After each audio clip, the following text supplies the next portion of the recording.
Welcome to the March 11th, 2013 Richmond Community Schools Board of School Trustees work session. Please stand for the pledge. I pledge allegiance to the flag of the United States of America and to the republic for which it stands, one nation, under God, indivisible, with liberty and justice for all.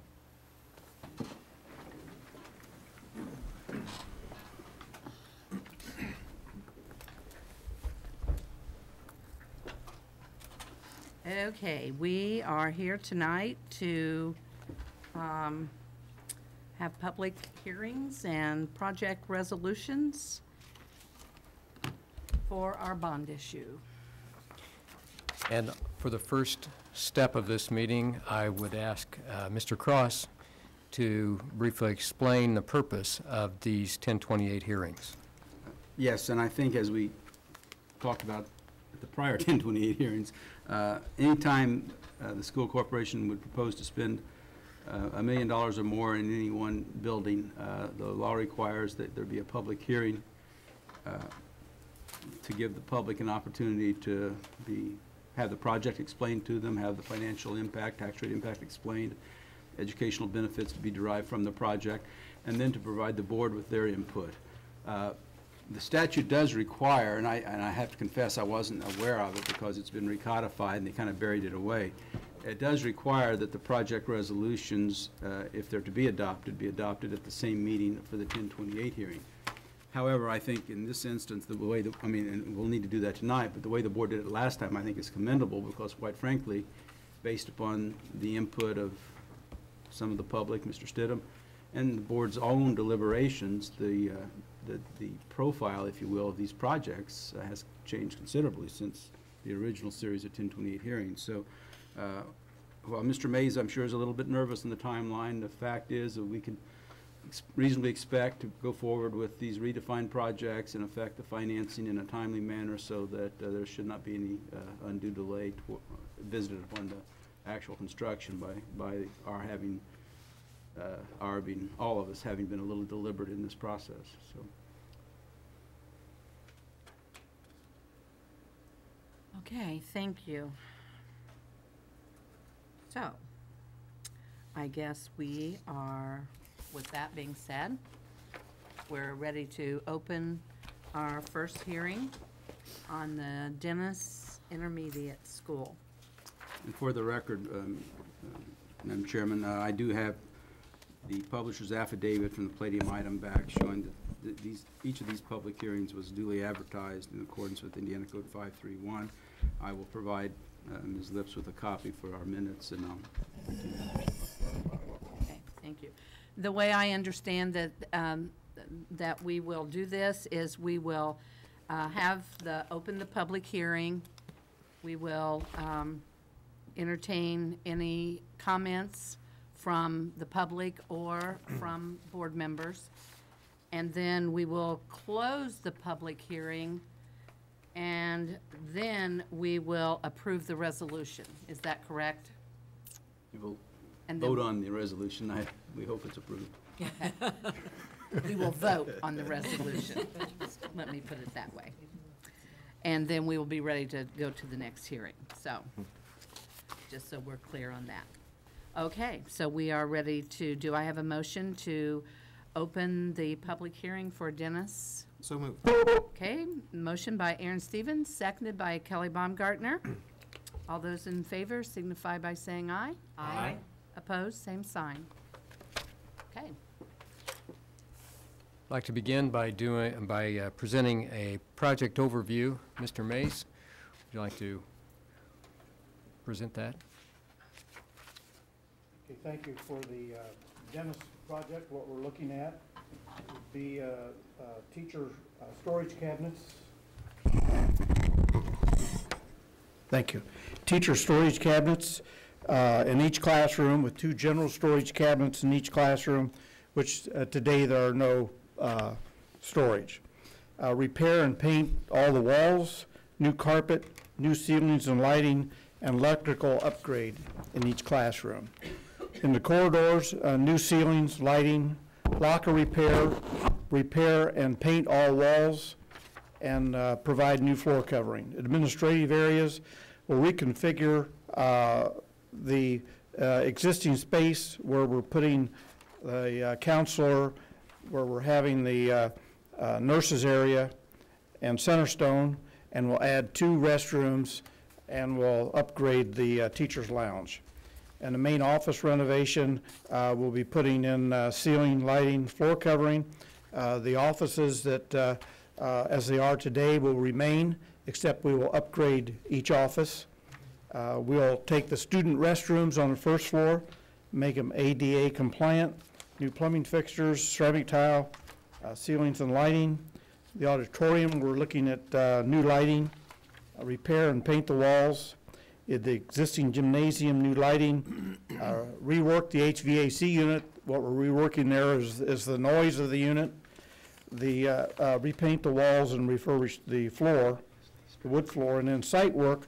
We're going to enlarge the parking lot so that we have staff parking off the streets, and that we're putting in a new bus lane that'll extend from Northwest 7th Street to 8th Street. Next presentation is the financing structure and projected tax rate impact. Thank you. The Dennis project will be $2 million. There will be bond design costs, project costs, the bus drive costs, and other costs, contingency costs. The costs associated with this financing of the project are assumed in the one-time cost of the entire proposed bond issue, and the cost of the project will not result in a change from the 2012 tax rate. Now, that's different than what we said the last time, because there will be a slight change from the 2013 tax rate that we have now, but there'll be no change from the 2012 tax rate. Educational benefits are numerous in this particular project. One of the benefits would just be the adequate and appropriate instructional space for core classes.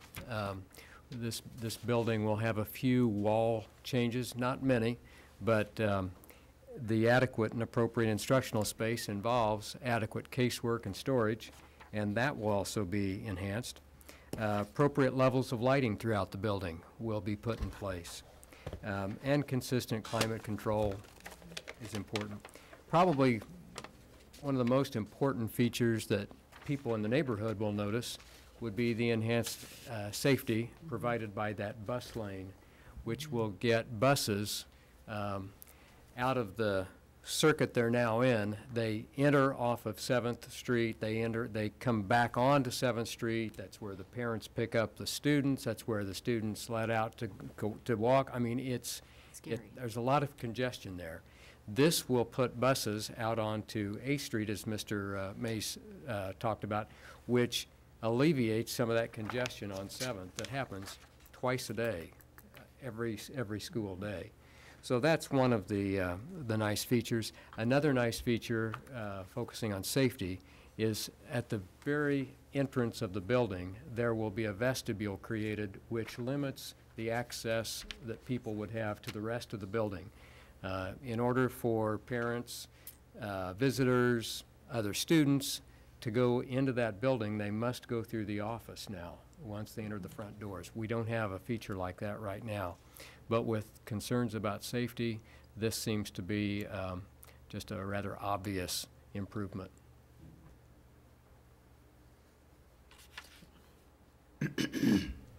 Okay, we are ready for comments, questions from the public.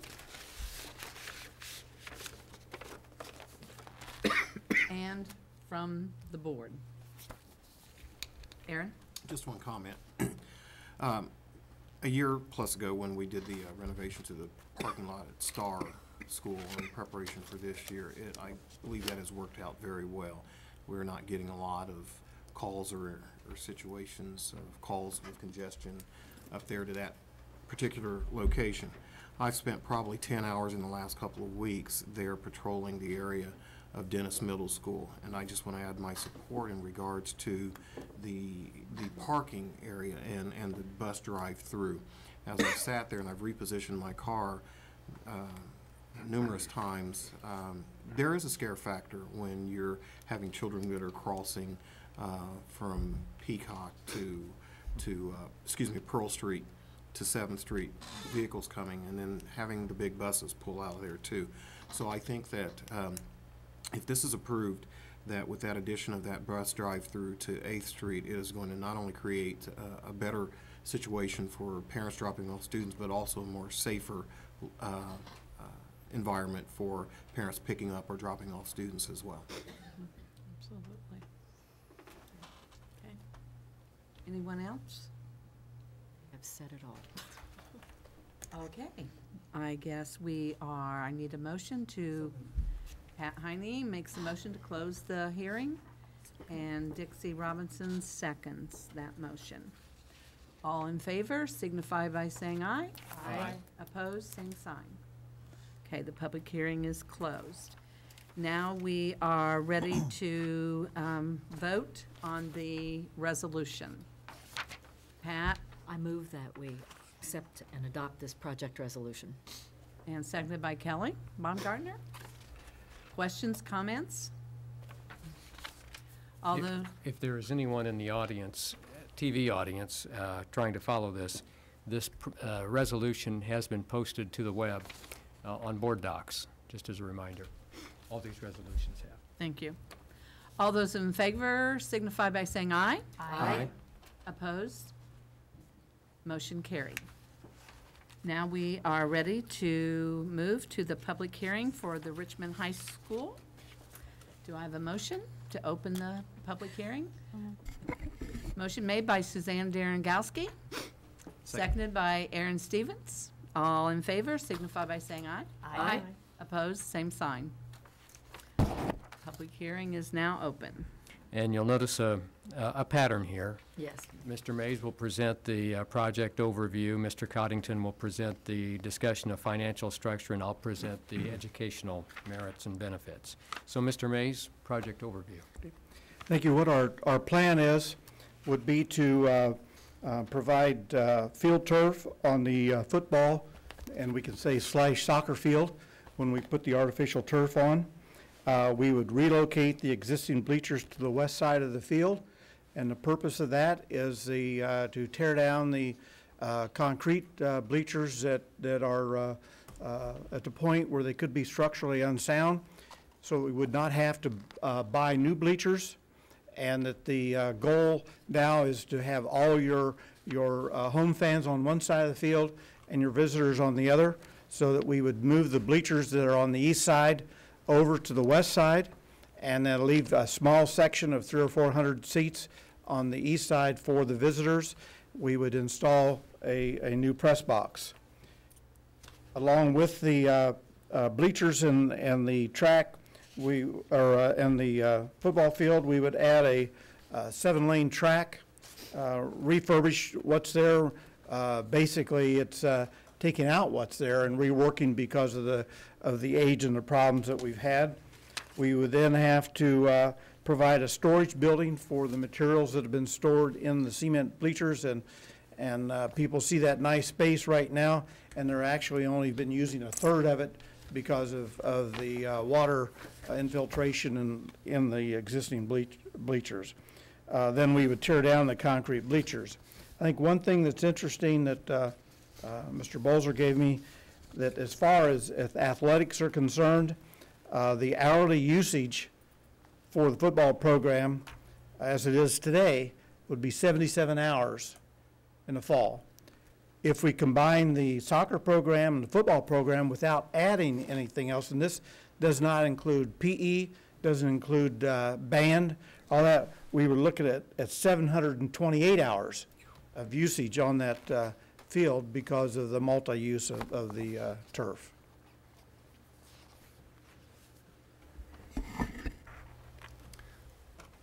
The financial structure, again, would be $1.3 million.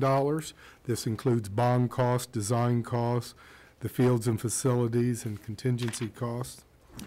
This will be, as all of them, we've reduced the length from our last proposal from 10 years to 6 years. The tax rate on this project would be 1.58 cents per year. The costs associated with the financing of this project are assumed in one-time costs of the entire proposed bond issue. And again, this cost of the project will not result in any change from the 2012 tax rate. And the educational benefit of this project has already been touched on. Mr. Mays talked about how much more use the actual football field would receive. Wouldn't be used only by the athletic department, however. The music department could use this. The band would be able to make use of the field. Actually, our PE classes would be able to use the field during the school day. And that's something that doesn't happen during the football season especially, because we baby that field right now to make sure it's ready for those Friday nights. But this would make it accessible to all of our PE teachers at any time. Improved track surface quality for physical education and athletic use. Improved field surface quality. Right now, like any other natural surface, our football field has its problems with holes that develop from time to time, and ankles are sometimes twisted on that. This would eliminate the likelihood of that kind of injury. There are also design features to provide added safety for students and spectators with the fans. Mr. Mays talked about it. We are nearing the point where our stands today pose a safety hazard for people who are sitting on them, as well as for people who are working in the storage below. So this would address some of those concerns that we feel are right around the corner. Those are the educational and extracurricular benefits. Okay, we are now ready for comments and questions. I guess one of the things I'd like to say is that this particular project was not included in our last public hearing because it was on the contingency plan. And so because of the way that we were able to decrease the number of years of funding for our bond issue, and we were able to add a little bit more money, we were able to put this particular project on. So I guess one of the questions I have is, do you see that facility being used by any of our, anyone other than the high school? Mr. Bolzer's back there. He can enhance this if he needs to, but our intermediate schools would be able to play on that surface. Actually, our elementary students, if they had special programs and they would like to schedule those through the athletic department, would find access to that facility as well. Well, I thought I would ask that because I'm sure that there are probably people wondering if they will have access to that field also, or to the track. So anyone else? Pat? I don't know the specifics, and I don't know that Chad needs to address them, but as I've been reading about turf such as this, it saves in operational costs down the pike. I mean, if we think about last summer, what we had to pay in water in order to keep that field playable, I mean, I think it isn't just what looks like a major cost now. It is a cost savings, as I have read. I don't know the exact figures, and I don't know that it's necessary to know that right now, but it is one reason to support such a move. Water, mowing, painting. Okay, anyone else? I think, go ahead. I was just going to say, on the flip side, though, the field won't last forever. So we've heard, things where you take care of it, 7 years, 10 years. We've heard of some school corporations getting longer use out of it. So I understand where we'll have some operational savings, but we also will have some long-term where we have to replace it as well. So I don't want the public to think that once we spend the money on the field, It's we're forever, done. yeah, correct. Because they'll still need to there's still maintenance on it while we have it, even after it's done, so, And it has to be cleaned. right. Yes, that's what I understand, is that sometimes the germs are, they like stay in the turf. Or maybe that's not totally accurate, but in talking to someone whose school has it, they said that that was one of the things that you have to make sure that you treat it. Is that correct, Chad? Absolutely. Okay. Suzanne? I just think that the other thing to bring up, I appreciate that you said this wasn't in the original package. It was in the contingency, and I think that it's worthwhile to point out that it is because there were lots of comments about, did we leave anything out? Don't we need to bring some of these contingencies up to the top? And we were able to react to that and change. And I know we took a few negative comments about the changing plan, but I think that's a very positive thing, and I think that it's great that we've been able to scoot some more projects up to the necessary level. So. Great. Anyone else? Okay, do I have a motion to close the public hearing for Richmond High School? Motion made by Kelly Baumgartner and seconded by Jeff Slifer. All in favor signify by saying aye. Aye. Opposed, same sign. Motion carried. And now we are ready to adopt the project resolution. I have a motion, Suzanne Darengowski, seconded by Aaron Stevens. Comments, questions? All those in favor signify by saying aye. Aye. Opposed, same sign. Motion carried. Now we are ready to open the public hearing for the Hibbard Building. Do I have a motion? So moved. Second. Motion made by Jeff Slifer, seconded by Suzanne Darengowski. All in favor signify by saying aye. Aye. Opposed, same sign. Motion carried. The public hearing is now open. Project overview by Mr. Mays. When we talked about Hibbard last year and reopening the school, funds were not available to replace the 1976 classroom unit ventilators, and that the maintenance department has done a great job this year keeping them going, and that they're continually working on them. So this is one of the areas that we need to look at and to replace the unit ventilators. Then we were going to have the boiler installed as a contingency plan, and that since we were able to free up some more money from a couple of the other projects, we were able to include the boiler in this project. It was tongue-in-cheek before, because we knew that it's more cost-effective to put the boiler in when we're there working on the units, and that we had no guarantee that the boiler wasn't going to last a school year because of its age and usage. So that we were able to put that in the plan, and then that since we're putting in new unit ventilators, we'll be able to take care of the humidity control. Mr. Cottington? The financial structure, this will be an $800,000 project to include bond costs, design, HVAC controls, and some other costs. The bond cost of the procuring the bond is included in this. And again, this will not result in any change from our 2012 tax rate. It's, again, a 6-year lease, and the tax impact is 0.97 of 1 cent on the tax rate. The educational benefits include consistent climate control. The building is a challenge right now to maintain consistent climate control. This would provide satisfactory comfort levels for students, students, teachers, and parents, including any visitors that we might have. Reduction in the noise level may sound insignificant, but as you're teaching in those rooms and as you're trying to conduct other meetings in those rooms, it can be challenging when the ventilators kick in.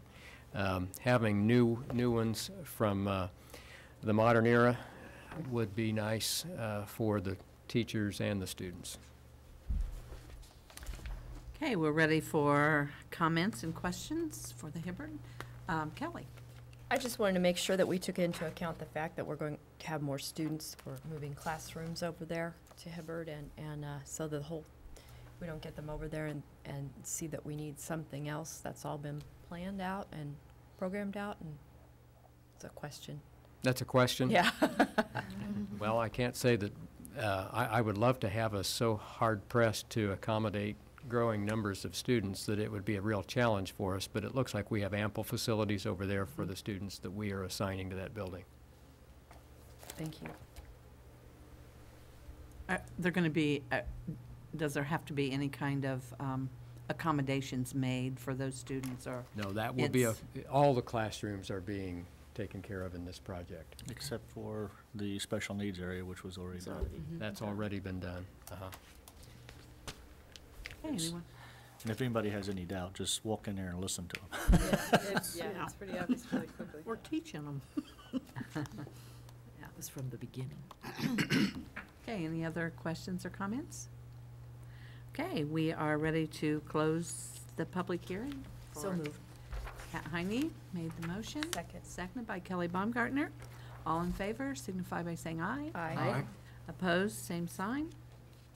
The public hearing is now closed. We are ready to adopt the project resolution.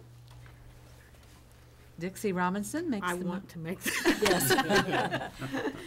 Okay. Dixie wants to be on the And Jeff record. Slifer seconds it.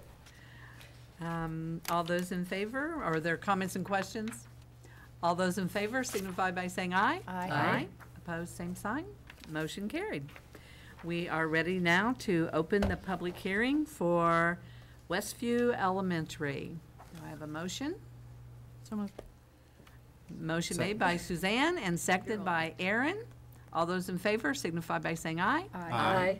Opposed, same sign. The public hearing is now open for Westview Elementary.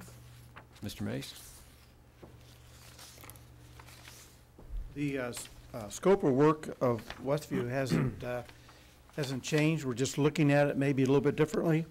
We know that in 2013, this summer, we need to upgrade the chilled and hot water piping from the boiler room down to the very east end of the building, where we have a preschool and kindergarten area that has problems, and especially when we were, a couple weeks ago, when we were around zero, it has a hard time getting the proper temperature down to that area.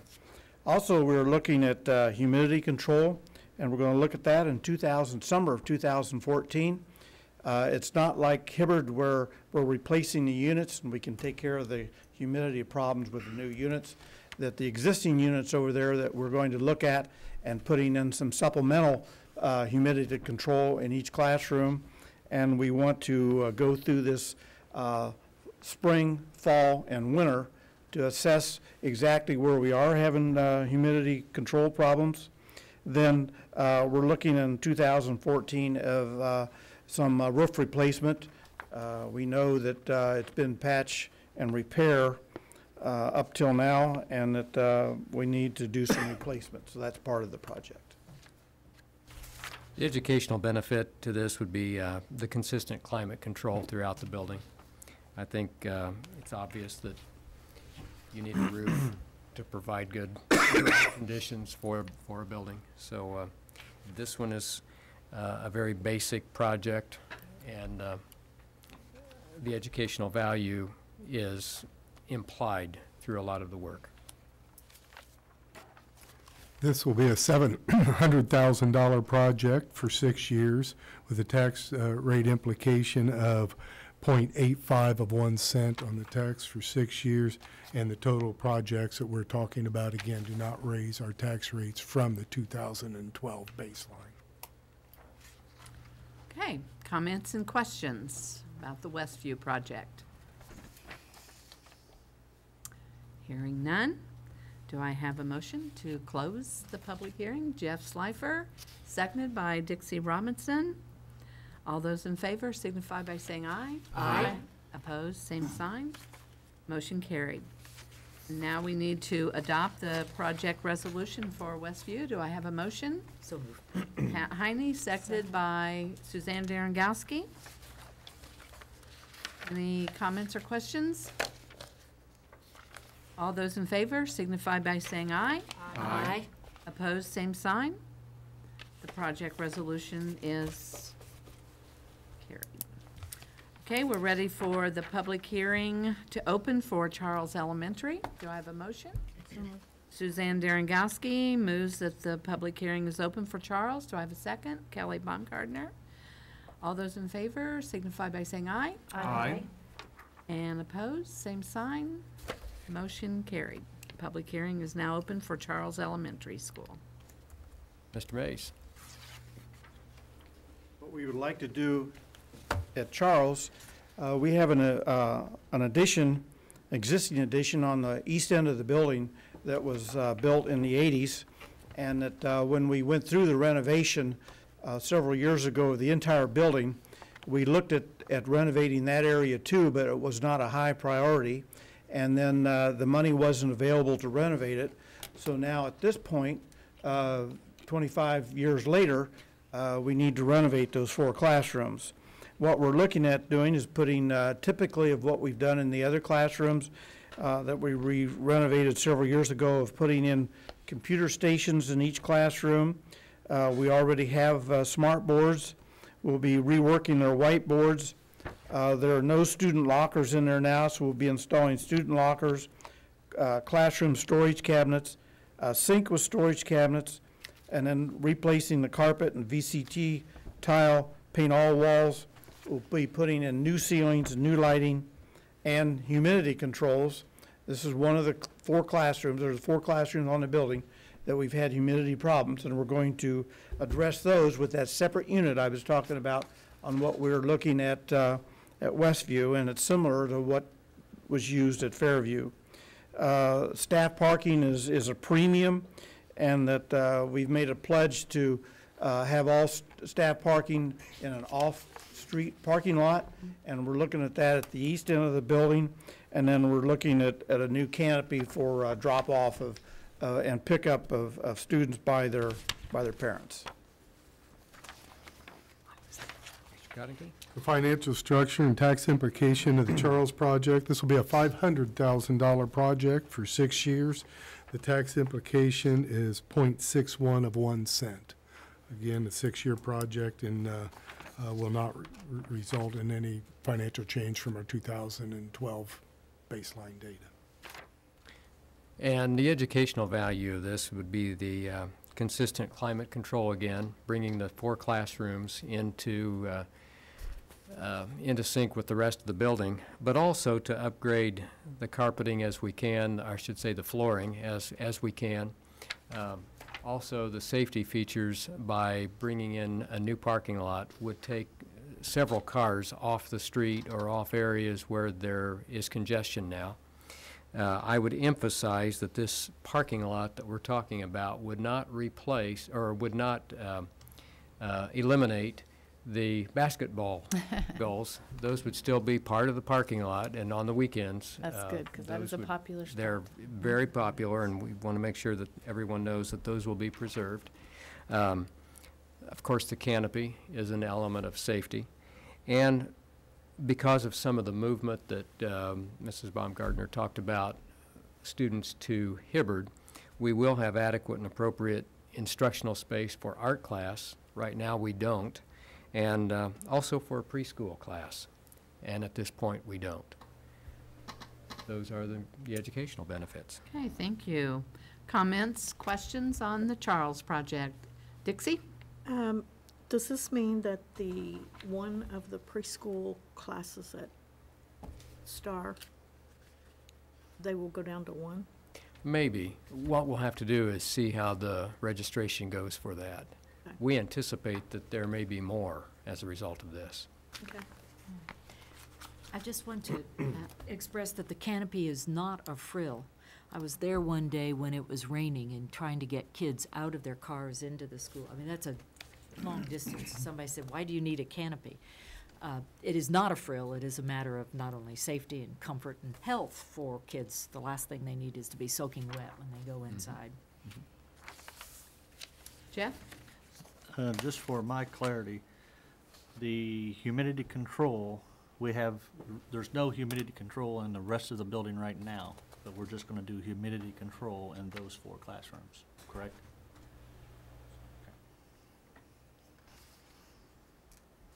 Any other questions or comments? Do I have a motion to close the public hearing on Charles? Kelly Baumgartner, seconded by Aaron Stevens. All in favor signify by saying aye. Aye. Opposed, same sign. Public hearing is now closed. Now we need a motion for the project resolution on Charles. So moved. Pat Heine makes the motion, seconded by Suzanne Darengowski. All in favor signify by saying aye. Aye. Opposed, same sign. Motion carried. Now we are ready to move to the public hearing for Vale Elementary. I need a motion to open that public hearing. Motion made by Jeff Slifer, seconded by Suzanne Darengowski. All in favor signify by saying aye. Aye. Opposed, same sign. Motion carried. The public hearing is now open for Vale Elementary. Project overview, Mr. Mace?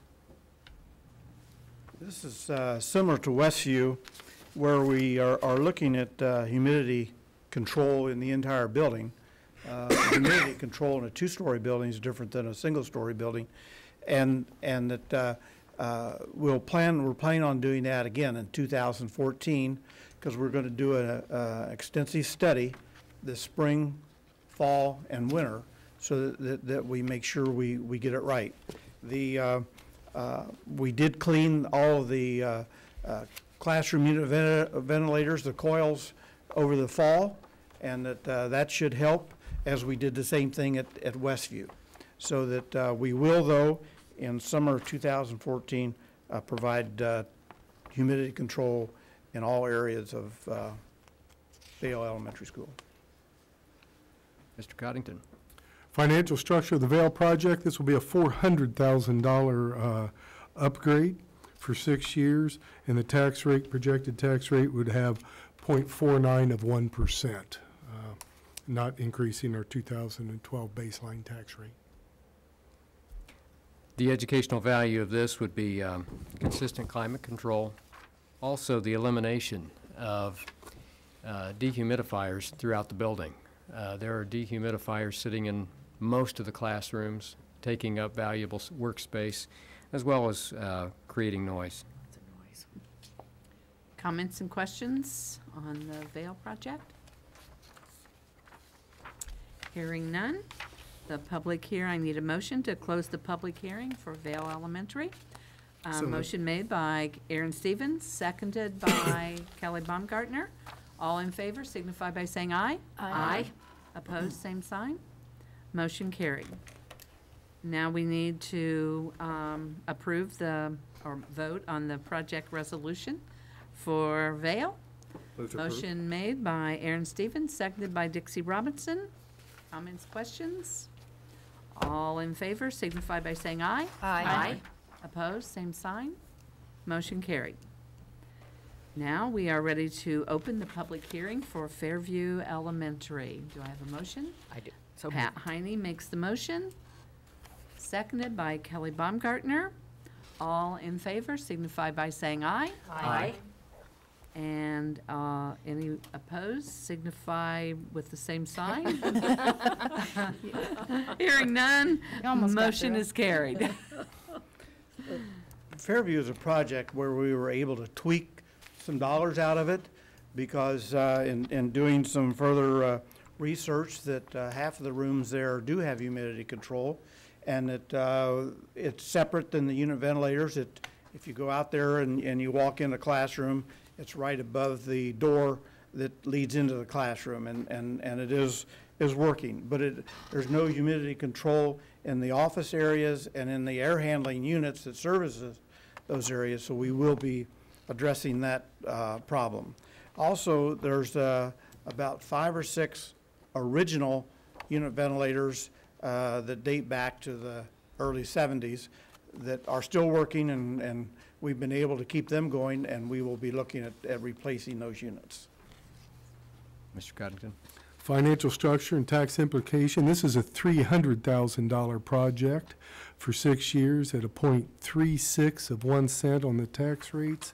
Very similar to the other ones that it says no increase in the tax rate, baseline of 2012, and the cost of the bond is included in this number. And this, again, would be a project providing consistency and climate control in the building. Comments and questions on the Fairview project?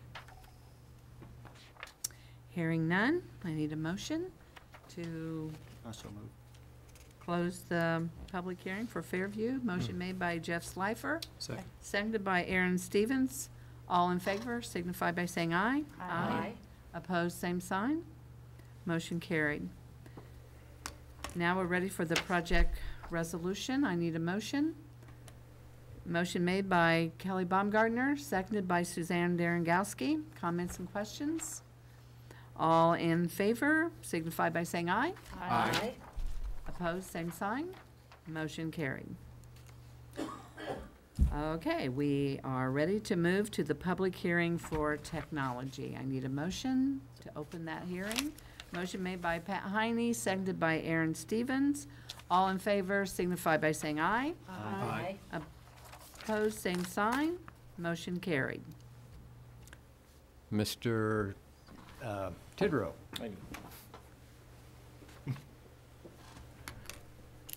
Thank you. The scope of this project is to offset capital projects fund technology expenditures by purchasing approximately 2,310 computers, classroom projection systems, and printing devices.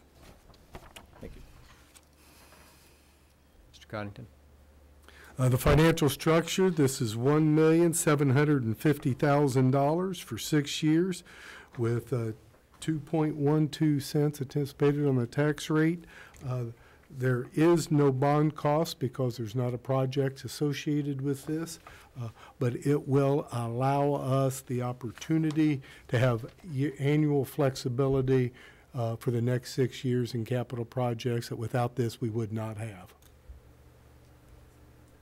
Just, the minutes should reflect that we do not anticipate direct expenditure of bond proceeds in any of the other projects, such as would put them over the $2 million maximum of small capital projects permitted amount. And the educational benefit to this would be, could be numerous, depending on what we would dedicate these additional dollars in the capital projects to. It could be related to the CR building, expanded use of the CR building or renewed use of that building. It could be, depending on the direction of some of our future conversations in innovative directions, to rehab one of the buildings for an integrated arts program, for example, would entail some funds for equipment. To rehab a building, an elementary building for a science focus, would entail some of these capital projects dollars. So there are different potential uses, but because we have not identified a future project, I can't say with absolute certainty that that's the way we'll dedicate our capital projects monies. It could be that it would entail replacing a boiler or a chiller someplace that we have not foreseen. So as Mr. Coddington said, this would provide some flexibility that we do not have and won't have for the next few years until that pension bond comes off the capital projects for tax neutrality, levy neutrality.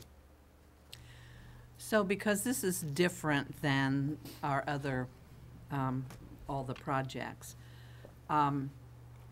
so what will the process be to spend this money that goes into the CPF fund? Every June, July, August, and September, we go through what we call the budget season. And we put a budget together and we identify the general maintenance, utilities, insurance, and projects on how and it will be designated per building, as it always is. we will come to the public, we will come to the board, and we'll have a public hearing. And we will say, this year, it would be this, if the board isn't whatever this is. Is it the integrated arts program, and we want to spend $290,000 on that? Vote up, vote down. It gives you more flexibility, not less. If we were to identify those today, there would be no flexibility, but the board at all times will have control of this 290. Now, if we don't go any different direction in the next 6 years, if we don't have any of those contingency funds come available in the next, that have to be spent on a boiler or roof over there, if we have none of that in the next 6 years, in our capital projects fund, we would have $1,750,000 more dollars, because we would have no need to spend it. Gives us the flexibility to move forward in these changing educational needs. Okay, and the same thing with the technology. We know now that each year, $750,000 is dedicated from our CPF fund to technology.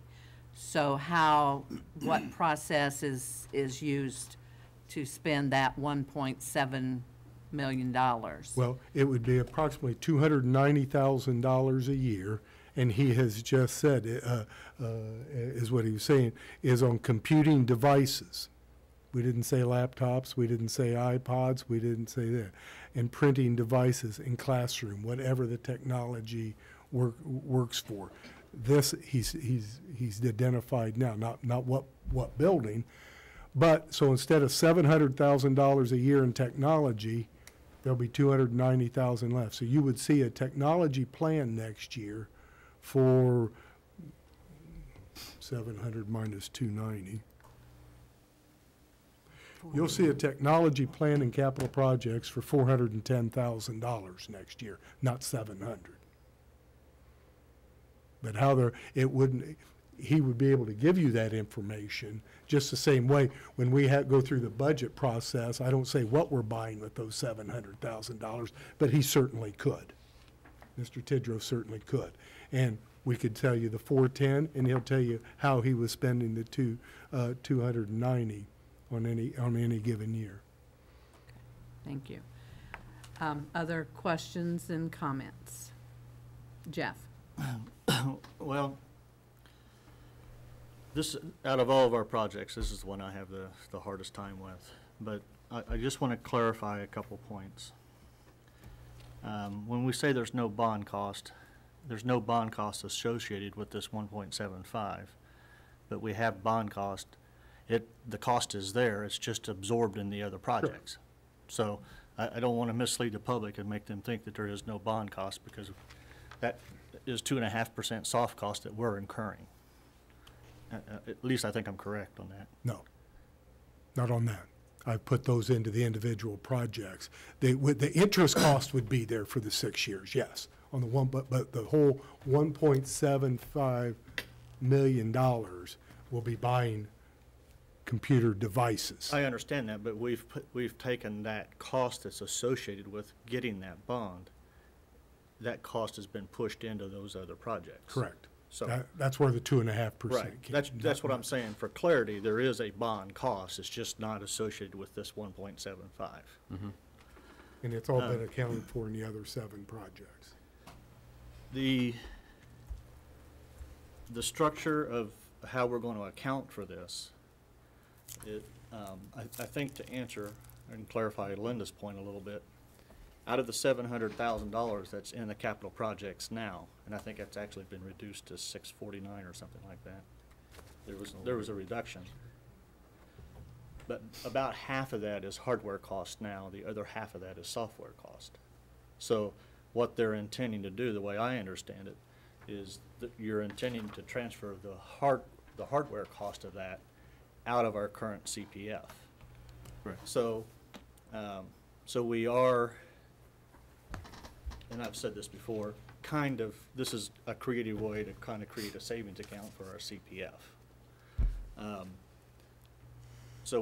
But I also think it's important for the public, for them to understand that we're not purchasing any new technology. This is just to maintain our current technology. And I think it's, the structure changed a little bit between the last time this was presented to us and then this time, because last time it was just fixed out with a cost over a 6-year, we were going to do approximately $290,000 a year for 6 years, and it really wasn't assigned anything. So this time it's kind of assigned the hardware cost, so that's what's different. But when we do the accounting of this, are we gonna do it on a 6-year plan? Or are you just gonna account over the term of the whole 6 years? I mean, 290,000, we're allocating $290,000 a year. So unless we have something major come up, we're gonna work within the 290 a year, so we'll be carrying that total for 6 years, Correct. just for, okay. Now, let's be perfectly clear that should we not spend the 290, next year we would have 580. Right, And then they could, through the CPF project, say, oh, it's going to cost $600,000 to do this project. I thought you said it was going to be 290. Again, at the board's will, we can spend it or we can't spend it. And by creating the savings account, I understand that's what we're doing. We're adding that much to our savings account every year, paying interest on it to get that. But I think it's also important to note that I've heard several times that we've talked about needing to have this to get us through until the pension bond comes off in 2019. But I'm going to say it again. In 2015, we pick up GO bonding authority of basically our payment a year. So it isn't like we won't have access to funds if we have projects that come up that are contingent funds. So But there's cost associated with that. Our 2.5% to get that $7.7 million that we're talking about has Ice Miller, Lonnie Thurber, and local Ron council. Cross, yeah. If we went and got a $100,000 bond, those three charges would virtually be the same. If we went and got a $7 million bond, those three, now the interest rates would be different, don't get me wrong there, but to go get a bond issue, like you can go to the bank and say that, is going to cost $110,000 to get a bond issue. If you want $1 million bond issue, now it's 11% soft costs. And I don't agree with that. I agree with that 100%. But at the same time, if we got $2 million in 2015, is essentially, essentially this 1.7 is our yearly pension bond payment. So if we waited 2 years to do this, it would be the same cost to get 2 million. That's all I'm saying. No, it would be twice. It would charge 110 to get to 2 million and the 110 it's costing us today. Well, I wouldn't do both today. Well, I mean, my argument we've would just be approved 6 of them. That's going to cost $110,000 in soft costs. If we go out and get another one in 2 years for 2 million, and we have to go geo bonding and we bring them all in. But your soft costs would you would reduce your soft costs from 7.75 million down to the 6 million. You're not but increasing. the soft costs are virtually fixed costs for bond counsel and attorney's fees. You're not listening to what I'm saying, Don. What I'm saying is that whether we borrow $2 million now or we borrow $2 million in 2015, our cost is essentially going to be the same. I'm listening, I don't agree. Am I saying that right, Ron? Well, you're saying either or, aren't you? Either or, doing not both. Okay, yeah, with that, I think they're comparable, I mean, Yeah. yes. So, in fairness, we're borrowing, and I'm just going to round it up to 2 million because it's easier to say. We're borrowing $2 million now for contingencies for a year because we're at our debt service limit. If we had to borrow it in 2015, we would incur the same cost to borrow the $2 million and still be under our debt service limit. The only difference is it would go against our debt service limit instead of the building corporation that is not considered a debt, it's a lease. That's my only point. But what are you gonna do with the other 6 projects you just approved, or 7? That's where we're both confused. Well, but the other 6 projects have nothing to do with this 2 million. I know, but you're gonna have one reason we didn't allocate any soft cost to the technology project was that it really isn't building specific, and it's a lot easier to account for on a going forward basis for Bob and his department if we know what you spent per building. But you're getting the $2 million bonding now, or 1.75, right. without any incremental cost other than ongoing interest expense for the issuance of the bonds to get that money. Well, Because but we it have, would be the same with or without the technology. Your soft costs are going to be the same. There's absolutely the same effect, because there's no design involved in that. There's no A&E. And so then you're saying that there will be fees associated with borrowing. If we do another loan in a couple of years, some of those attorney fees and those kinds of things, we would duplicate what we're doing now, where if we do it together tonight, we're doing it one time, not 2 times. Correct. Could you also talk about how in 2019, when the pension bond comes off, how that is going to positively affect our CPF? Sure.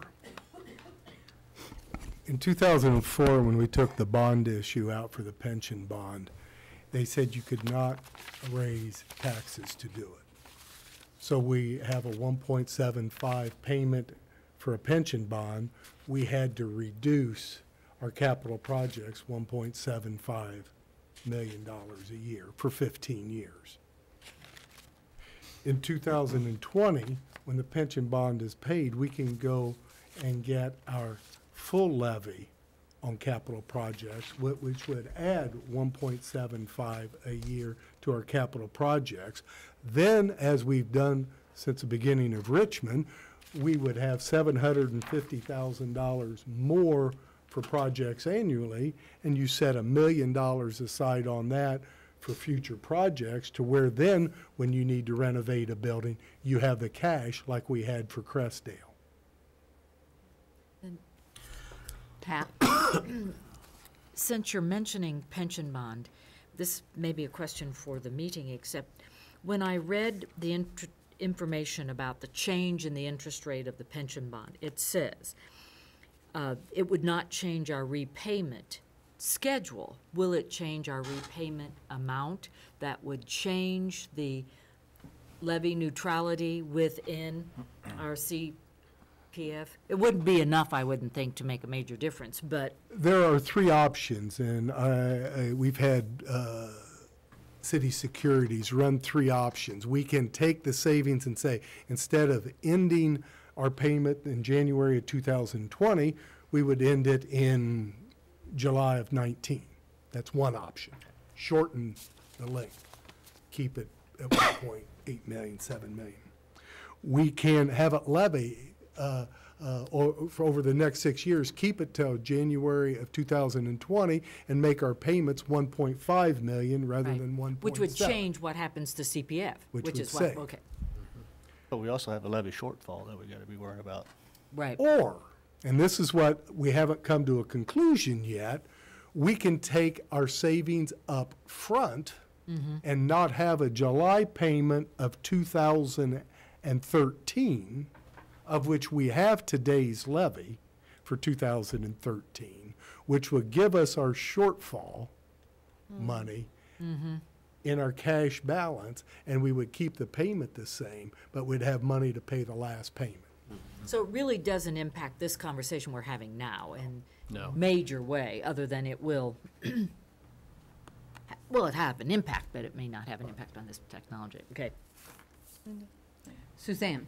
Just a couple things. I want to clarify that the technology part of this is not money in addition to what we've normally budgeted for technology. This is just shifting a part of our normal annual technology budget to come from a different place. Am I right about that? That's correct. Okay. And then the other the other question that I have, and you may, because we've had so many lists, is if we were to not include this piece, what kinds of things are on the list, the potential contingency list left? What's left? We have the C.R. Richardson building. Right. Could be But we don't have one. that yet. We have maintenance issues that might be necessary at Dennis. We have maintenance issues at the high school that could be on there. Right now, we're hoping that we don't see any other major contingency issues. Okay. All right. And I want to say, the key for me is what you said about potential programs. We're having a major conversation on Wednesday about what we want to be as an educational opportunity system, which will and may have some costs. And so for me, this is a home equity loan that will allow me to do those kind of projects down the pike, you know, and it, Where we I hate can to make finally that get to analogy, but I think programmatic. that's I exactly think what it it's- is. Where we can finally get to programmatic changes. Right. Where right now we've been primarily focused on maintenance changes. And it is a timing issue because you can't wait on Dennis while we figure out what the other things are going on, correct? I mean, as I think about what this flexibility offers us. Exactly, and that's what we're, rather than saying, oh, now we want to do this, let's go out and bond $800,000 to do the CR building. That costs $110,000 to bond it. Oh, wait, we need $400,000 to do HVAC work at the high school. Well, we have the capacity, let's go bond it. That costs $110,000. That's 25% soft costs. Yeah. That's our point. If I wear my finance hat, Which you wear well. it was different. But I wear buildings and grounds and maintenance right now. When I put that on, and I talk to my directors that say, Bob, no, we won't. Now, in our estimation, is the administration, now's the time to do it because our soft costs are 2.5%. You get a $400,000 project, the soft cost would be 25%. Okay. Any other comments or questions? Okay, we are ready to close the public hearing on technology. Good, Linda. So, Pat Heine makes the motion, and Suzanne Darengowski seconds it. All in favor, signify by saying aye. Aye. Opposed? Same sign. Motion carried. Now we are ready for the project resolution of the technology. Kelly Baumgartner makes the motion, and Aaron Stevens seconds it. All those in favor signify by saying aye. Aye. Opposed, same sign. Aye. Okay, hearing any comments or questions? Oh, well, I guess just we've already voted. done it. It's a good thing we're about done with this because, yeah, Okay. motion carried. Okay. Thank you all for helping me get through this. And now we're ready for our 2020 vision. All right. I'm going to recommend that the board adopt a resolution approving form of lease. And this is posted to the web. If you have any questions, now would be the time to ask it, but you might direct your questions to Mr. Cross rather than to me. Mr. Cross, is there anything that you want to, that you think we should, Let me try to simplify it. Okay. We're doing three things. We have, and I've given Mr. Coddington the latest version, edited today, in fact, a proposed lease agreement, but it's just that, it's preliminary.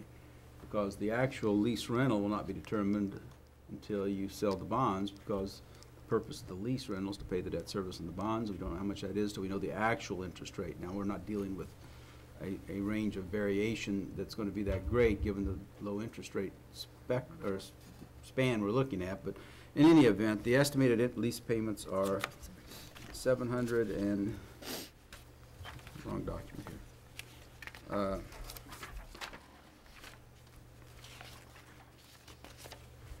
$735,000 semi-annually, payable on June 30th and December 31st. The first such payment being paid June 30th, 2014. That allows Bob time to get his debt service levy in place to pay the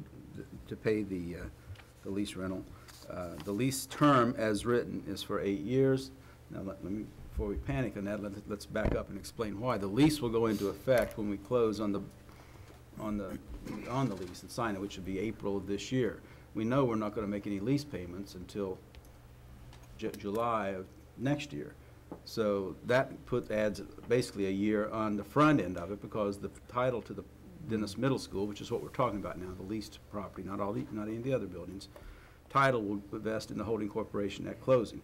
So we want to use the building, so we're going to have to lease it back, but we don't have to start paying lease rentals for another year.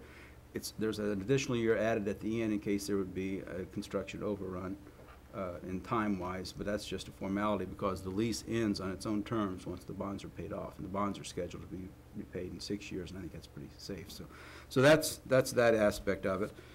The second thing you're doing is authorizing the publication of legal notice to have a public hearing on the lease, which will be April 24th, and I've got that notice prepared, and it'll go to the paper, and we'll have a public hearing on inviting people to comment on the lease, whether they think it's a reasonable rental or what have you, and then the rest of the lease agreement is pretty much standard. I mean, it deals with what happens if there's a taking by eminent domain of the property, if there's a casualty loss, it requires the school corporation to carry insurance to cover the casualty loss.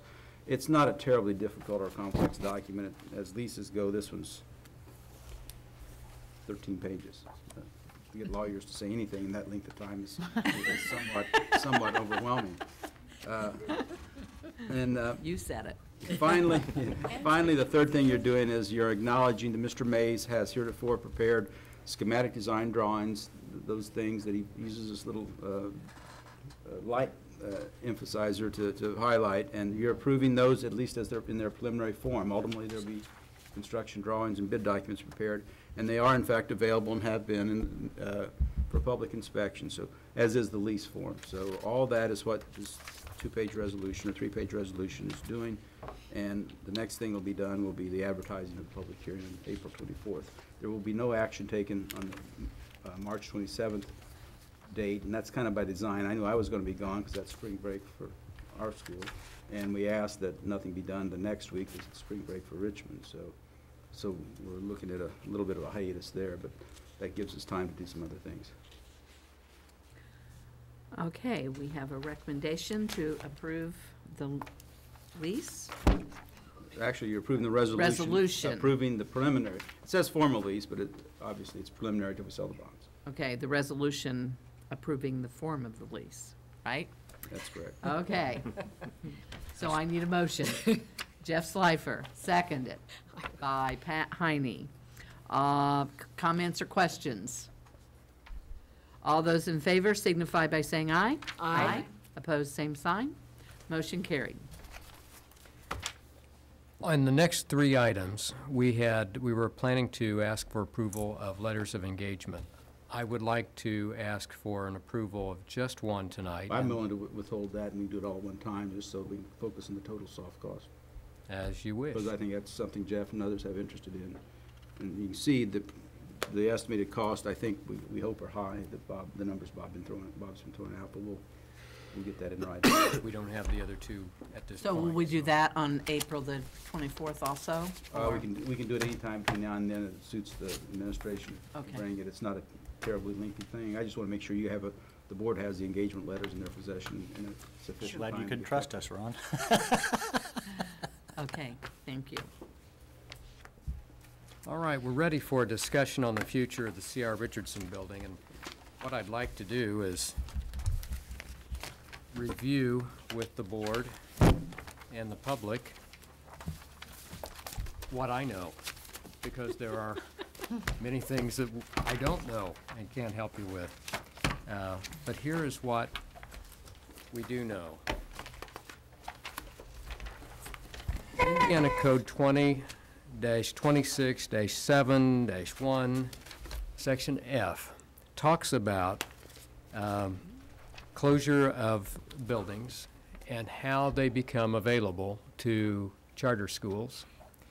And as I saw it, and I've asked Mr. Cross to consider this. I saw nothing in the legislation that says that classroom instruction has to be provided by, or must be provided by the school corporation. Could we draft a resolution declaring C.R. Richardson to have value as a location for classroom instruction conducted by other service providers, such as the Excel Center, such as the YMCA, such as Birth to Five, as well as the Richmond Community Schools. Contracted services could be arranged to provide for services to high school students, post-high school students, preschool students. And as we're envisioning the use of that building through different conversations, some of that building could be used for the Excel Center. Some of that building could be used for the YMCA. There's a possibility that the YMCA and the Excel Center could both use that top floor. Should we receive the Head Start grant or the Head Start program, there's ample room on that lower level for those classrooms, as well as Birth to Five, CIS, communities and schools. So there are some possibilities that exist in that building that would be very complementary to our purposes and further our mission educationally and in partnership with the community. Officials with the Excel Center are working with us to discuss some options. As early as tomorrow, we're having some low-level conversations with them so that we can discuss options. I emphasize that we're not at the point where we're ready to make recommendations, but we would like to have some opportunity to discuss with them where we are and where they are. I also want you to be aware that we have had conversations, again, low level, not at the point where I'm ready to make a recommendation, but we have had discussions with the YMCA. We've had discussion with their director. We've had discussion with at least two of the board members. And we've talked about what could happen at that building should we decide to partner with them. There could be some exciting renovations brought to that building, which would make it not only usable to the Richmond Community Schools through the day, but it could also make that building usable to the whole community the rest of the day, into the evening. Partnering with the Boys and Girls Club, it could even enhance the after-school capacity to serve youth on that whole south side of the community. I have also been in conversation with Ball State to find out when we're going to hear something about the direction for the Ken Chrisman STEM Academy, because that also is an issue, and board members have asked what would happen if the STEM Academy should not win its appeal. Well, we would have to take a look at serving those students. They are, most of them, within the Richmond Community Schools District, and we are obligated, we have a mission to serve them. And we would be not only willing to do that, we would be very happy and pleased to do that. Many of them are our students formerly. Whether that would be in the C.R. Richardson building or in other buildings throughout the district, we know that we have empty seats in some of the buildings. We may even have enough seats available to serve the needs of all those students should they decide to turn to us for their education. But I have been told that the hearings have not been determined yet, but they will be in the first 3 months, or the first 3 weeks of April. That's so late. So, yeah, and if we're going to see those appeal hearings in the first 3 weeks of April, we may not know anything until the end of April or the beginning of May. So yes, it does pose some awkward awkward arrangements for us, for the STEM Academy, I might add. So that's what we know. Now, Mr. Cross has been in contact with the Department of Education regarding the issues I raised earlier about the legislation. I don't know that there has been any response from the DOE yet. Okay. Right now, we have a theoretical problem, so until it becomes an actual one, I don't think they're going to be jumping out front to give. And there's a good reason. There's some statutes moving through the legislature that are essentially unopposed, both passed in both houses, identically worded bills in the Senate and the House. So I would expect it'll become law. I wouldn't know why they wouldn't. And they don't have a terrible impact on our immediate questions, but they do provide a little bit of clarity as to what needs to happen to get a site that's on the list off the list.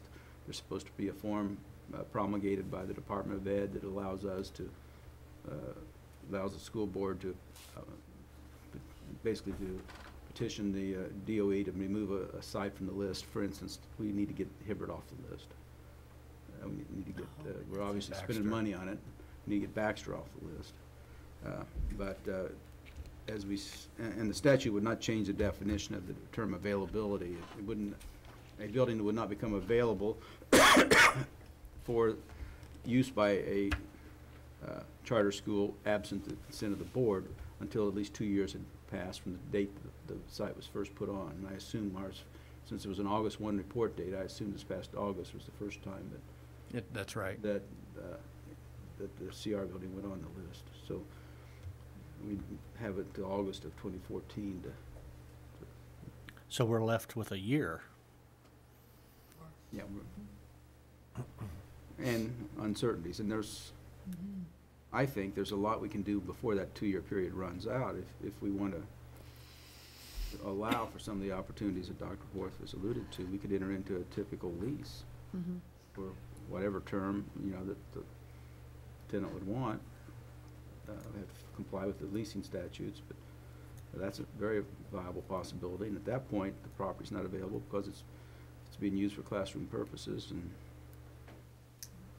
as you alluded to, not necessarily by the schools. Statute's poorly written for our particular question because it speaks in the disjunctive or alternative. It says a building is either closed or vacant or not used for classroom purposes. Well, none of the terms are defined. We know that if we entered into some arrangement with somebody like the Excel Center, that there would be construction going on. The building would not be vacant, but has it been closed in the sense that it's no longer being used as a program site by Richmond Community Schools directly? Statute doesn't really speak to that. It doesn't give us any help. So I think you got to have a little bit of a common sense attitude.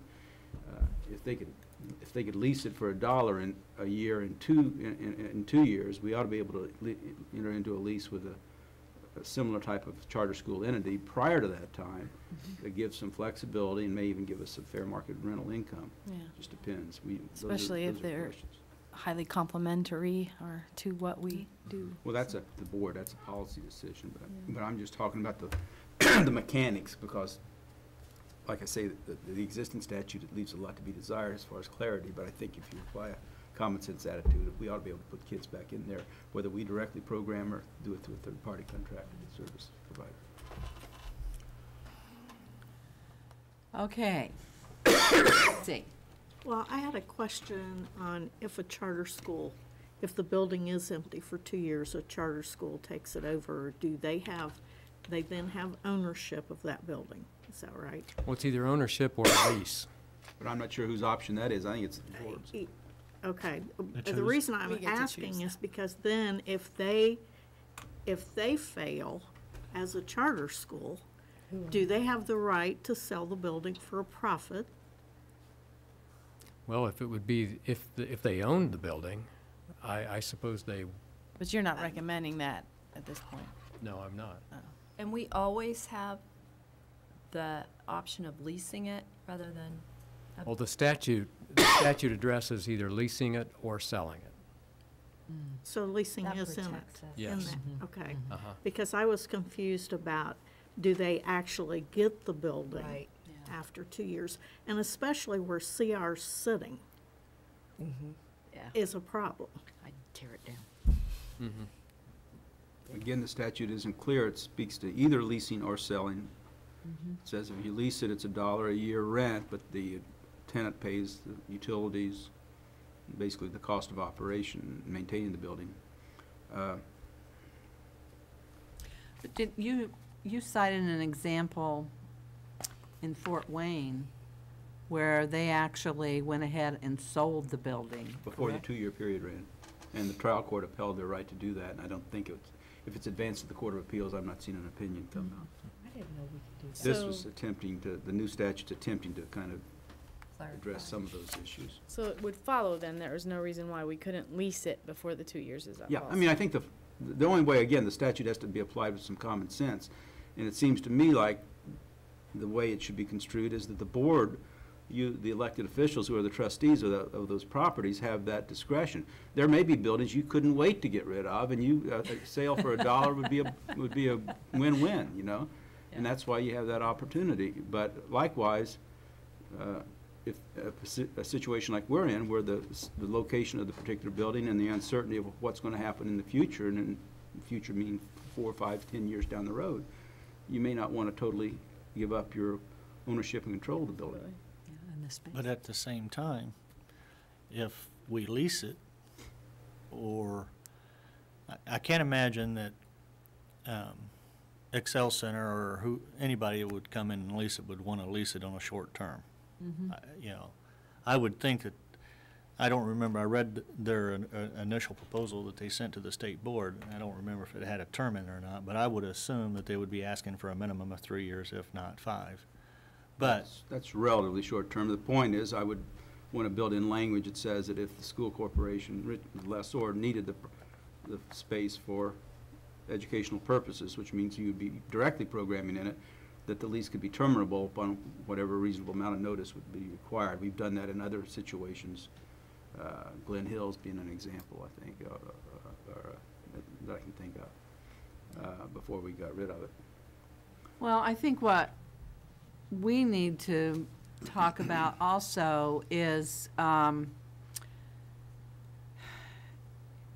you know, I guess whatever we do with the building, we certainly want to make sure that the people that are going to be leasing it or are going to be utilizing that building, that we're fair to all parties.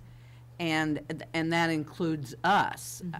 We need to be thinking about, are we in a position right now to do that kind of thing? And so I guess, you know, as we begin our conversations, we need to know where the board is standing on this path. Well, if I expand this conversation beyond what just the law and what Casey Stem wants, again, Wednesday night, as I think about our trip to Kokomo, they took a closed building, repurposed it, and made it into an opportunity and a marketing opportunity. So whatever it is we're doing, I feel we're a little bit in a time crunch, but as we think about the big picture of what we want to be and how we want to market ourselves and get more students, et cetera, sometimes this is kind of, I hate being rushed by a premature decision, but I want to put something else on the table. I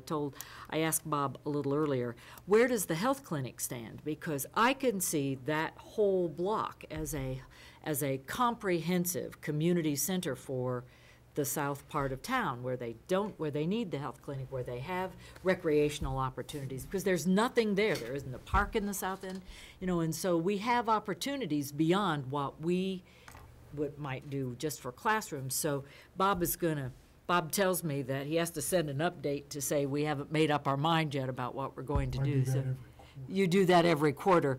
I don't know where that grant stands. I know we don't have money to do it, but I didn't know where the grant stands, because that's one thing I'd like to put back on the table to explore as we think about what to do with that building. Well, originally, it was specific to Hibbard, right? Correct. So, It's just a few feet away. well, true. Hibbard number 2. I think we could An extension? Yeah. Well, it used to Well- be Hibbard. Go ahead. Well, I said it used to be Hibbert, it was a K-9 building. Yeah. Yes, it was. At one time. But I also, I'm concerned about our land, and I asked agree. Bob today, we are very short on land. If you read the Indiana State Board of Education school facility, their guidelines, but none of our schools have the acreage that the guidelines say they should have for elementary, middle school, intermediate school, or high school. And in fact, we're very, very short. And I think for future planning, we need to look at that and at least protect the land that we have. They even need more than they have. When I saw Test, I asked about the acreage, 3.2 acres for Test, and for intermediate schools, the guidelines are 15 acres. We have at CR 3.94 acres, and elementaries are recommended to have 7 acres. So It's not uncommon. For new that in construction. urban No. School systems, that this problem exists. And that's the reason that those are now guidelines rather than requirements. Well, also, it's been a while since we talked about the Head Start and since I've read the grant. But, and you were talking about the lower level. Now, when we wrote that grant, were we going to be, are there stipulations as far as the number of students that we would be encouraged to serve? And because as I ask this because as I think about the bottom of C.R. Richardson, I tried to count from memory how many classrooms were down, and I think there are 8. I think on the that's lower right. level. Pretty close. On the lower level. So the reason I ask this is because I know that Head Start has a lot of people involved with that program. I know that right now there are at least, and that would count the one in Hagerstown that I think you had talked about maybe placing it in an elementary school somewhere. But there are, counting the one in Hagerstown, there are at least 9 classrooms of students, both morning and afternoon. And so then I began thinking about the room down there, and if that would be enough space for that particular program, and then, so that's a concern. Yeah, and of course, we don't know whether we'll have the Head Start grant, but. Well, but it's if a we what do- if. But if we do. It's one of those what There ifs. would be some latitude there, because there might be a possibility that we would maintain some sites. I know that in the grant, you mentioned Hagerstown. I know that Centerville has a site within the grant. So we could also relook at some of that. Okay, well, And then I think in our programmatic conversation, when we get the Head Start grant, we need to look at the continuum of preschool opportunities that we have. Because if we have if we have another classroom at Charles, then we have other kinds of opportunities. And so it's a continuum where there are some choices as well. I just keep seeing big picture questions that come with that. But when I walk down to go into CR through the lower entrance, in some ways that's an easier way to get in than up the stairs to the upper classroom. So that began to make sense to me to do that in the lower and to have the adults in the upper. But does that mean we'd have to have a new entrance? I mean, it's back to those contingencies with the flexibility of the bond that we're talking about. And would we need parking near that entrance? And, all of those kind of questions came to my mind. And we would have to do some modifications down there. Yeah. Jeff? I think what bothers me most about, well, there's a lot of things bother me, but the time crunch is really not our time crunch.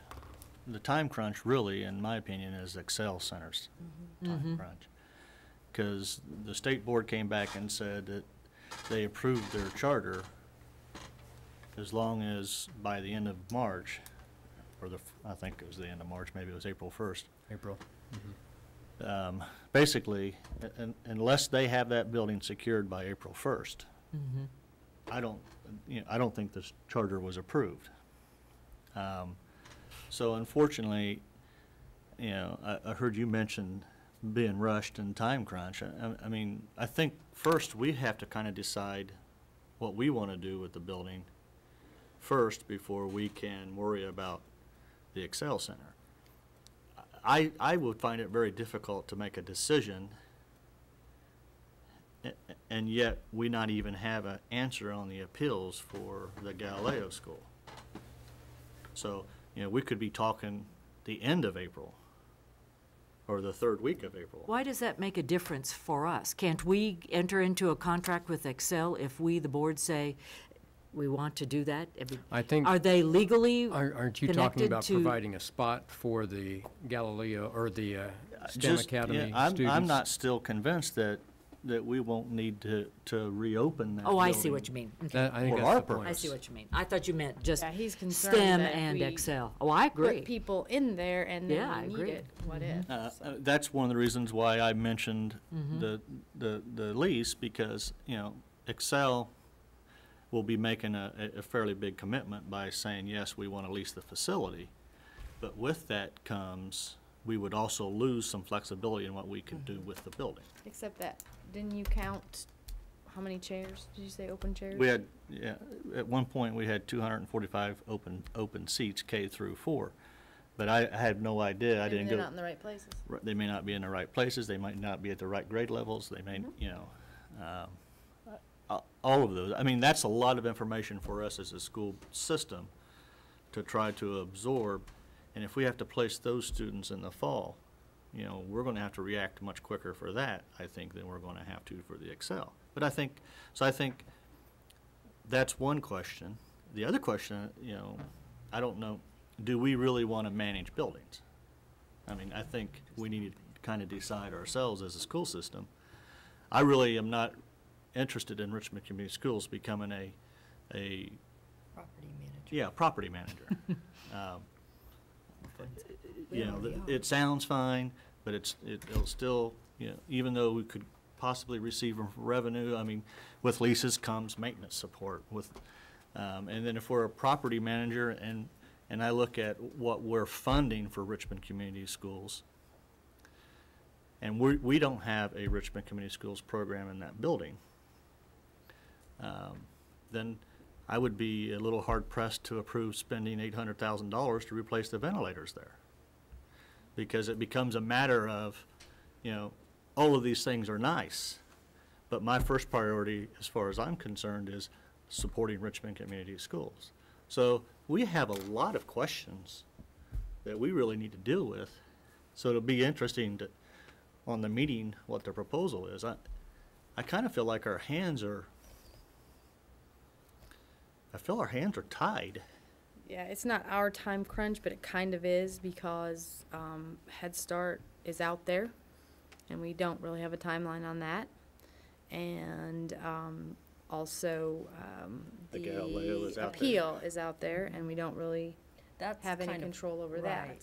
That would hold Well, us. and with that particular property, I think you do have to somewhat protect what goes in there because it is not an independent property exactly. It's connected Sure. to the It's other one. connected Yeah. to the other one. And so I think you have to protect somewhat. Yeah. And What so the goes- paradox goes is, do we keep it empty and have it possibly taken away at some point without looking at Well, using it? Yeah, that's the Empty's other not thing. good either. That's exactly Well, right. just And which we only use have a is year best. left. Yeah. Well, and that's, I was a little surprised, because as I was reading the new legislation that's coming through, it kind of seems like it gives a lot more power to the charter, Well, of because course, they have the right to come back with an appeal and object, And then it becomes someone else in another community, the state board saying, this person has more of a right than this person. But we still have a year. So we lose, I think, that local control, that decision-making. So it behooves us to. Goes away from Be us. proactive. Correct. Well, and we are a little premature because of our conversation that we're going to have Wednesday night that will hopefully, who knows? Expand that. Who knows what will come out of that? Aaron? I'm very excited about the potential, again, of our usage of that building. You know, and I'd mentioned this a number of months ago when we were talking about, our facilities. But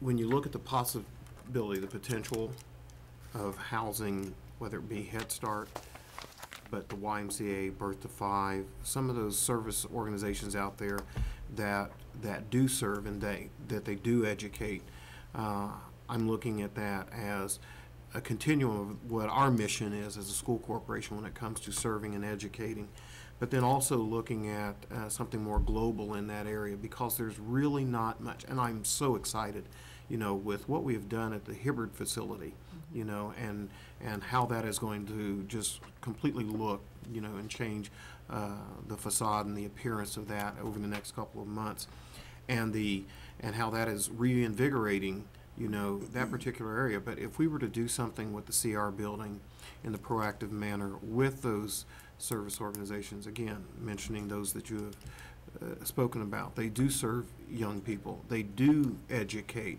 they do serve an opportunity for people on the south side of Richmond that, for the most part, you know, have always been looked down at, you know, and left out, and they have felt looked down at and left out across the board in this community. It would be a shining star, you know, for the residents in that area as well.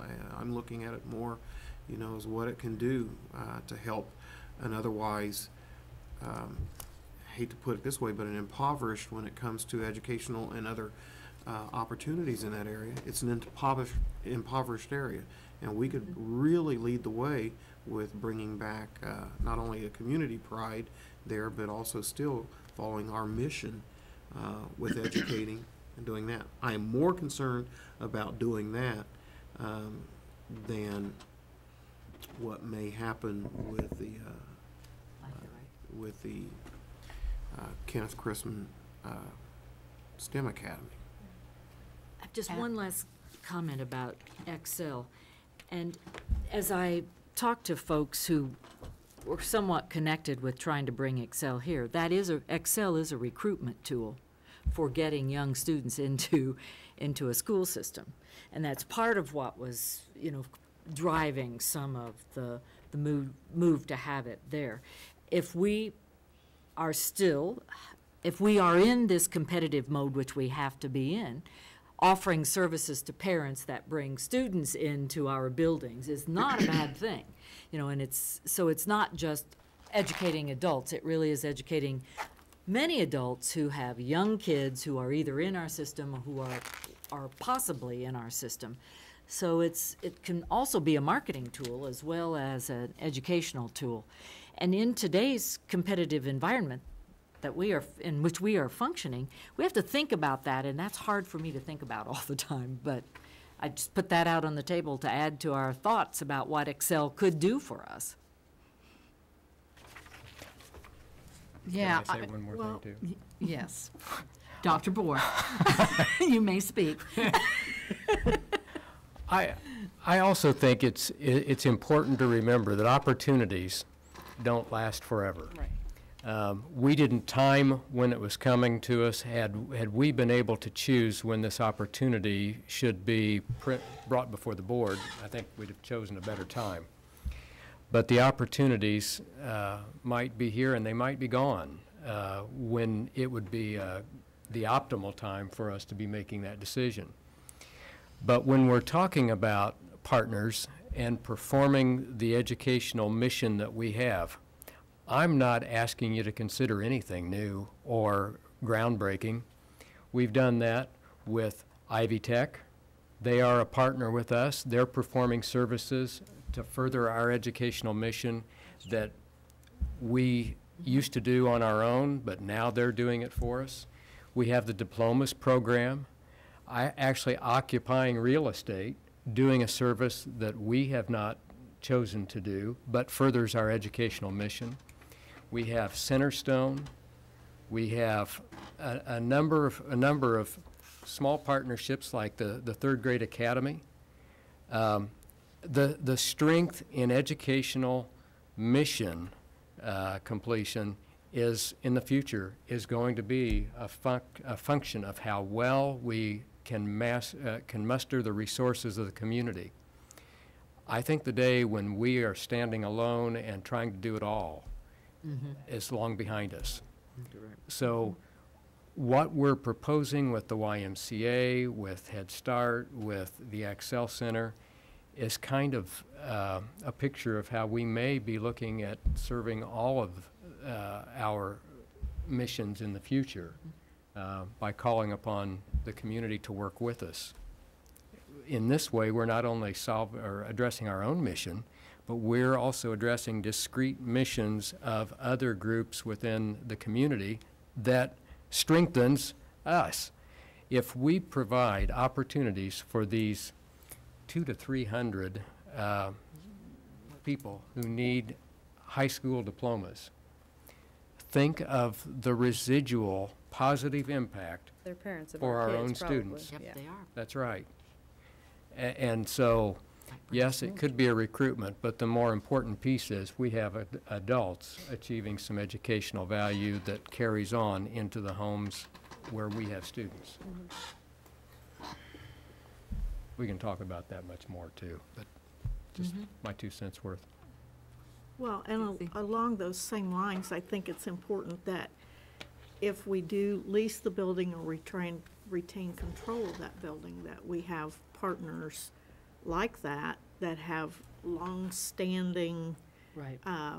value, and that is not someone we're going to have in there that may be in a few years and out a few years. All of these programs have had proven track record, and I think that's also important because you have to also think about the value you're giving to your community as well as your neighborhood. And some of our schools in the past, I'm kind of thinking of Boston, Right. hasn't done so well. I got a hypothetical question for Ron. With the statute reading lease or sell, 2 years, what would prevent the Excel Center from coming in and renting the building, let's just say the top half of the building for a year or 2, or even 3, and then deciding, well, wait a minute. Instead of us paying the lease, and since we're really the one that's using the building, what would stop them from petitioning the state board and say, oh, why don't they just sign the building over to us and we can become the tenants for YMCA? And I mean, what? You mean, to force a sale, you mean? Right. That's what's not clear in the statute. I don't think they have that authority if we want to lease it to them under the terms of the statute, but that's not clear. So, I mean, the answer to your question is I can't give you an answer with any degree of certainty.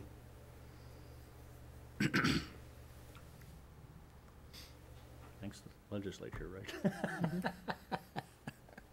Okay, anybody else? Wednesday will be fun. I hope so. I think it'll, and we would like to extend an invitation to any public who would like to come Wednesday evening. We have a work session scheduled to talk about career and college readiness. And we're going to be dividing into groups and having hopefully a very Riveting? riveting, very riveting Oh, get a financial presentation. conversations. Energizing. So, and energizing, yes. So if